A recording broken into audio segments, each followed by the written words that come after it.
عمرك حسيت إن أنت واقف في نفس المكان مهما حاولت تتحرك؟ أنت عارف إن الصوت اللي جواك هو السبب في ده؟ الحديث الداخلي اللي هو الكلام اللي احنا بنقوله لنفسنا كل يوم من غير ما ناخد بالنا هو اللي بيأثر علينا وهو اللي بيدينا شكل الحياة اللي احنا عايشينها.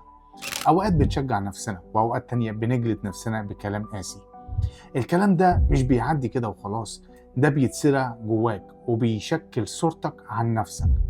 لازم تبقى فاهم إن العقل الباطن اللي هو بيتحكم في 95% من قراراتك وعاداتك اليومية بيشتغل على مبدأ بسيط جدا، ألا وهو التكرار. يعني اللي بتفكر فيه وبتقوله لنفسك طول الوقت هو اللي بيترجمه وبيفتكر إن هو ده اللي أنت بتحبه.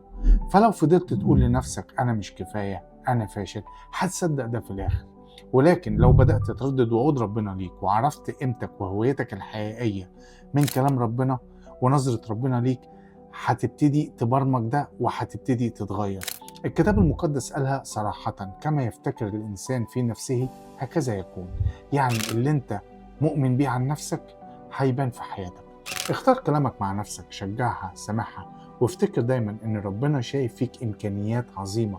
ابدأ من النهاردة، غير صوتك الداخلي وهتتفاجئ ازاي حياتك كلها تتغير. تابعني علشان تعرف ازاي تعيد برمجة عقلك بكلام ربنا وتعيش الدعوة اللي ربنا خلقك علشانها.